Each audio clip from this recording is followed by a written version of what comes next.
welcome you all to the lesson. The subject is Governance and Compliance Audit. The topic is on planning. We're moving to the second subtopic, which is planning process with timelines. Planning process with timeline. Planning for a governance and compliance audit, it is a process which also has timelines. And it is a meticulous process that is best structured with clear timeline. And while the specific timelines can vary significantly based on the organization size, complexity, and the audit scope, a typical process can be broken down into several distinct phases with associated timelines, because we know, candidates, that an audit is a process, whether it is a financial audit or a governance and compliance audit or whatever kind of audit or type of audit, is always a process. That is to mean that there are various stages or phases in the process of auditing an organization. And therefore, due to the fact that there are various stages in the process of auditing, due to that fact, then there ought to be associated timelines. There ought to be timelines that are associated with each and every phase in the planning of governance and compliance audit. And in this lesson, we are going to outline the various phases and timelines of governance and compliance audit. And the first phase is the pre-planning phase, the pre-audit planning and scoping, what we call pre-audit planning and scoping. Pre-audit, this is phase 1. Let me be specific. Phase 1, let me be categorical. Phase 1, we are calling it pre-audit planning and scoping. Pre-audit planning and scoping. This is the first phase in the process of planning a governance and compliance audit. And it is the most critical phase where the foundation of the audit is built. It is the foundation, it is the basis. And it involves high-level decisions and preparation. And that may take, for example, that may be done, for instance, in week 1 to week 4. Okay, that the timeline here could be, let's use specific. This could be week 1 to week 4. Understand? That may be done within week 1 to week 4. Understand? And for example, in week 1, we may have what we call the initial kickoff and object setting. Initial kickoff of the audit. Week 1 could be initial kickoff. The first week could be initial kickoff of an objective setting. We may say that during the first phase of pre-audit planning, the auditors may kick off the audit engagement by setting objectives. This is where an official announcement of the audit is made and a formal kickoff meeting is held, where you may have key stakeholders like the senior management, the departmental heads, and also the audit committee, who may now define the purpose of the audit and the objectives of the audit. And this is where also there is the audit scope that is determined, specifying the regulations, the policies, and also the business units that will be included. That is week 1. In week 2, we are identifying timelines candidates. In week 2 of the pre-audit planning and scoping phase, we may have the risk assessment. The auditors may do risk assessment. These are very important aspect of an audit, risk assessment, together with the framework review. And framework review. Under still phase 1, the second week, after the initial week of the audit engagement, the auditors may carry out risk assessment and framework review, where the audit team conducts a preliminary risk assessment to identify high risk areas and also prioritize risk, the audit's focus. And here all relevant compliance frameworks are reviewed for any recent updates or changes. Framework review. That is week 2. Week 3 could be resource allocation. Week 3, resource allocation. This is week 3, resource allocation of resources. And candidates, you will recall, these are just the steps we mentioned in our last lesson, where we outlined the various stages in the process of an audit. There is the aspect of allocating of resources and assembling the team that will carry out the audit engagement. And here the audit team is formally assembled, including the internal staff and also the external consultants. Their roles and responsibilities are clearly defined, and a budget and resource plan are established, outlining the time, the personnel, and the tools that are required for the conduct of the governance and compliance audit. That is week 3, resource allocation. Understand? Yes. Now in week 4 of the pre-audit planning and scoping phase, we may have the development of the audit plan and the audit work program. Audit plan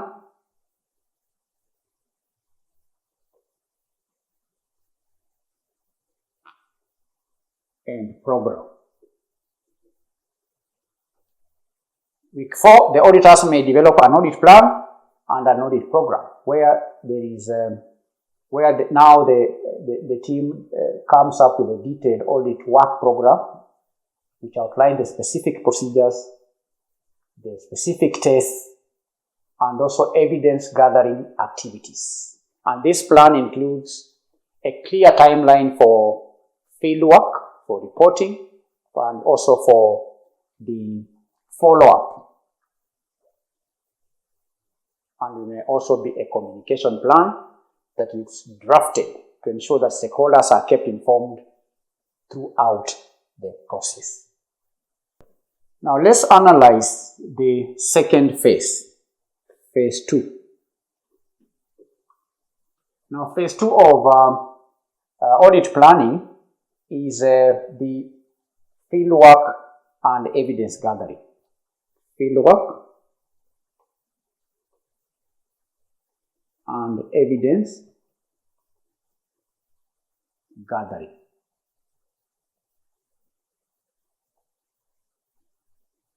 Field work and evidence gathering is a second phase in the planning process.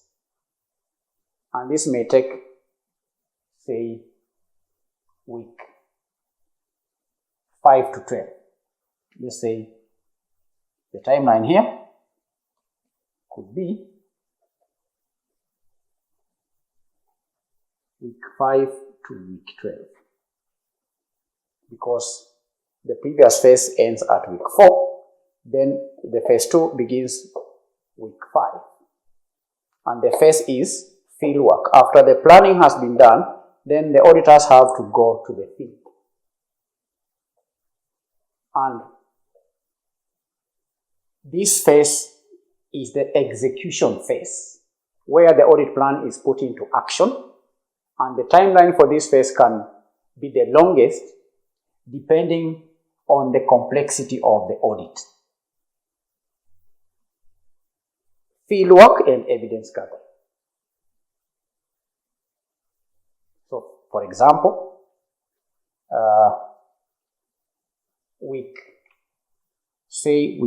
5 to week 6, in the process of gathering evidence, we may have the initial information gathering. Initial information gathering may take place between week 5 and week 6, where the audit team requests and reviews the key documentation, such as policies, procedures, and previous audit reports, and also organizational charts. Initial information gathering. Because for the auditor to carry out the audit requires evidence.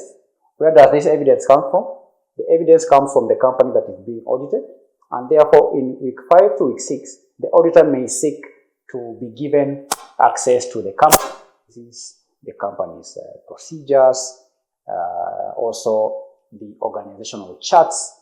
If there are any previous audit reports, those also should be availed to the auditors. All right.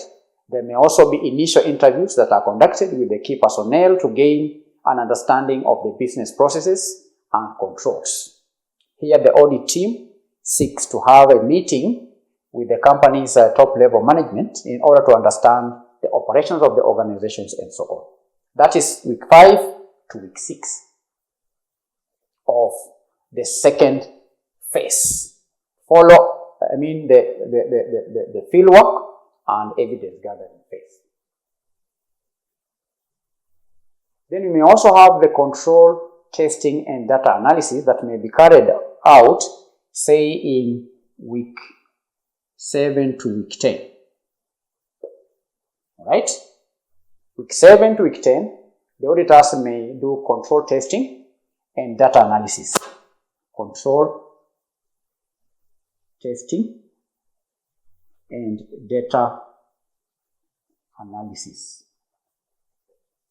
That can be carried out in week 7 to week 10, where the audit team performs testing on internal controls to assess their design and operational effectiveness. And this may involve walkthroughs, it may involve sampling, it may also involve interviews that are conducted, and also data analysis which is performed to identify trends, to identify anomalies, and also to identify potential compliance issues.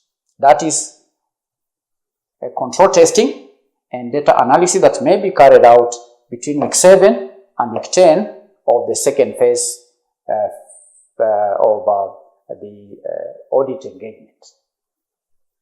You understand? Yes. Then we may have week 11 to week 12. In week 11 to week 12, the auditor may do what we call preliminary findings and communication. Preliminary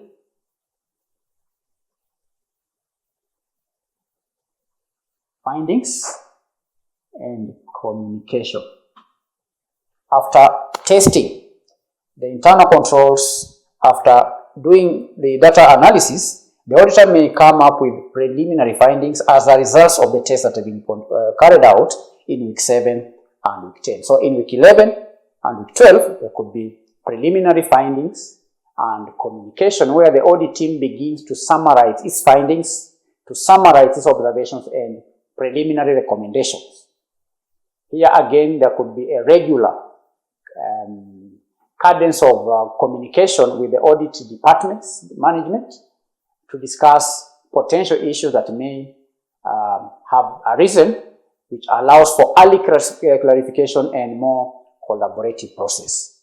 If after carrying out the tests in week 7 and week 10, the auditors may come across anomalies or issues or questions that may need clarification, that can be done in week 11 and week 12, where after carrying out the tests and coming up with the preliminary findings, the auditor will then do so in week 11 and week 12, where there is a communication with the audited department's management to discuss potential issues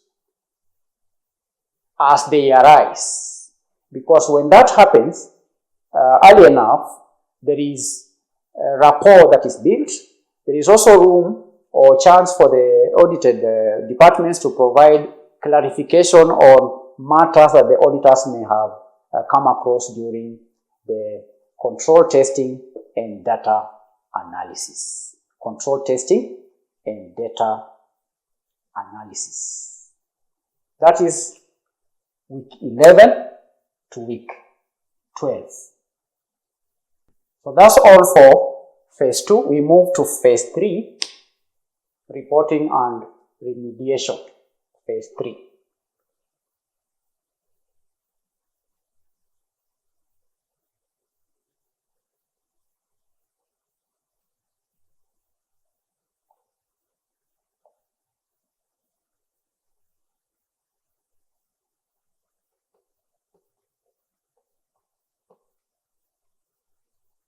Reporting and remediation, and this could take place between, this is week 12, we could say week 13 to week, say 16.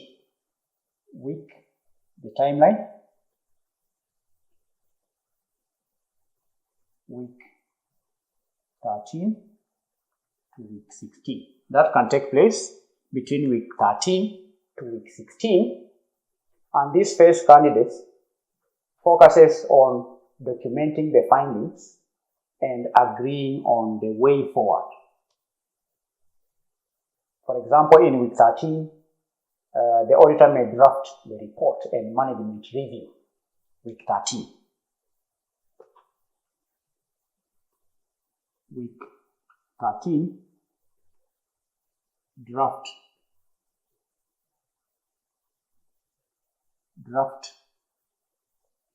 report. The report is drafted. Draft report.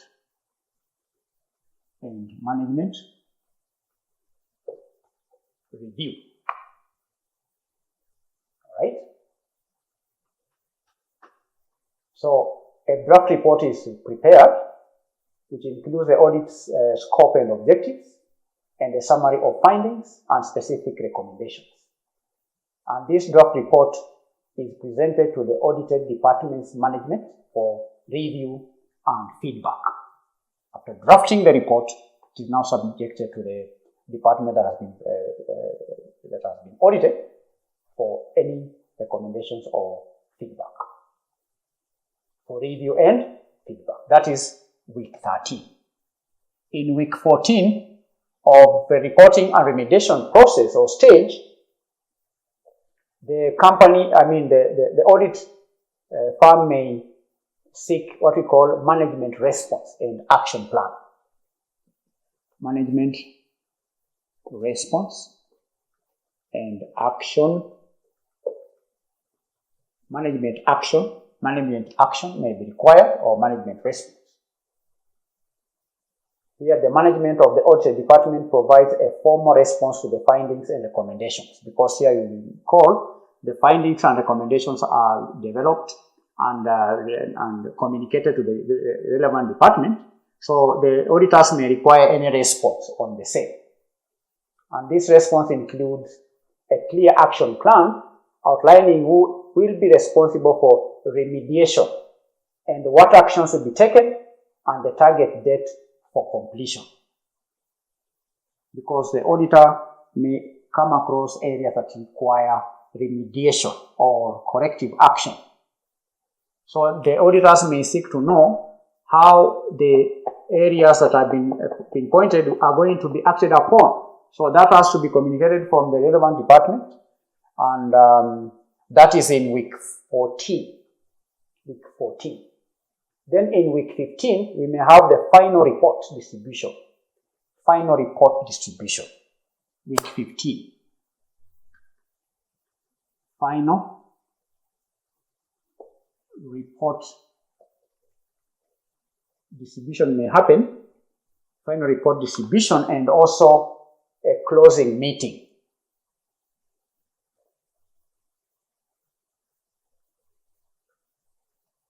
That is in the 15th week. The audit report is finalized in the 15th week, right? Incorporating management's responses that were developed or submitted from the relevant departments. So before coming up with the final report, the auditor seeks management response and action, which is included in the final report. Understand? And the final report is formally distributed to the senior management and the audit committee. And that is the end of the reporting and remediation phase. And that allows us to analyze the last phase of the planning process with timelines, which is the follow-up. Phase 4 is a follow-up phase. Phase 4 is a follow-up. The last phase is the follow-up phase. The last follow-up and also continuous monitoring. It is follow-up and continuous monitoring. And continuous monitoring. The process does not end with the final report distribution. No, there has to be a follow-up plan. An audit is not complete until the identified issues have been resolved. And that may happen in week 16 onwards. Timeline, week 16 onwards. Why onwards? Because it is a continuous process.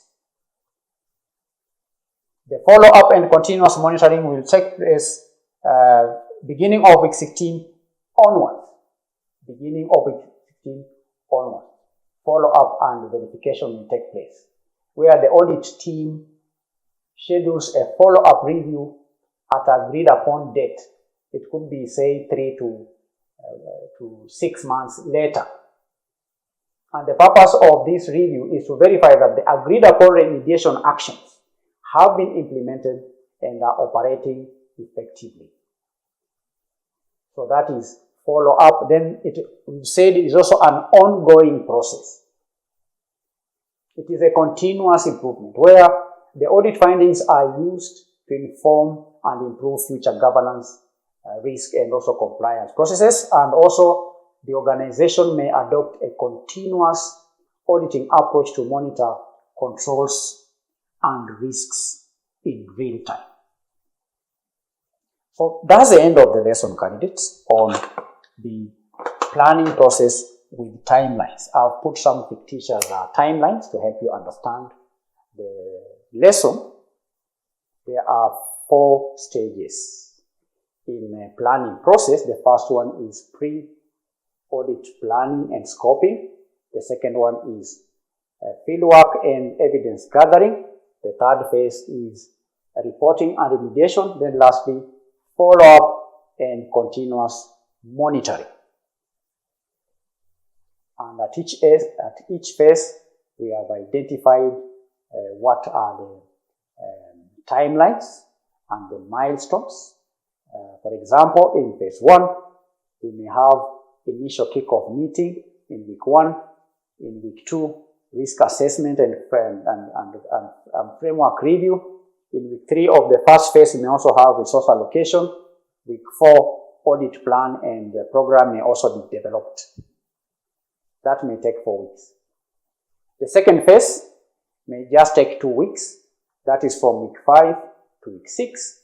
The field work and evidence gathering phase, where we may have initial information gathering in week 5 to week 6. Then there is week 7 to week 10, which is control, testing, and data analysis. This phase will take place from week 5 to week 12. From week 11 to week 12, we may have preliminary findings and communication, which then becomes the end of the second phase. Then there is also the third phase, reporting and remediation, which may take place between week 13 and week 16, where a draft report is developed and management review. There is also the management responses and action plans are also submitted. Then lastly, we have the final report distribution and a closing meeting. Then lastly, we have the last phase, which is the follow-up and continuous monitoring phase. The timeline could be week 16 onwards. That is all candidates for today's lesson on planning process with timelines. Thank you. God bless you. Bye-bye.